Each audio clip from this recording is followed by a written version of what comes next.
Hi Rach, it's Erin from Marietta, Georgia, and I'm here with my sidekick Julius. Hi!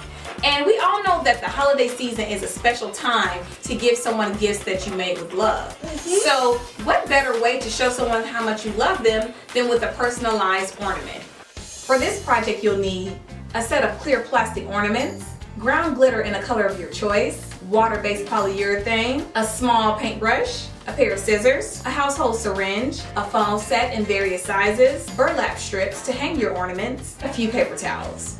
And we can't forget the most important element, the family photos. Using your smallest size funnel, take an ink pen and trace around that funnel to give you a circular picture. You'll cut around the photo. Just roll it up and pop it in. Next, using your plastic syringe, you'll take the polyacrylic and take some into the syringe and drop it in like so. You'll just turn it over onto your paper towel and let any of the excess polyurethane drain out. Julius, what glitter color would you like to go with? Gold. Take your largest funnel with the largest hole, take your glitter and drop it in like so. Then you'll just shake it all around inside of the ornament until it's fully covered. And now you have a nicely coated ornament.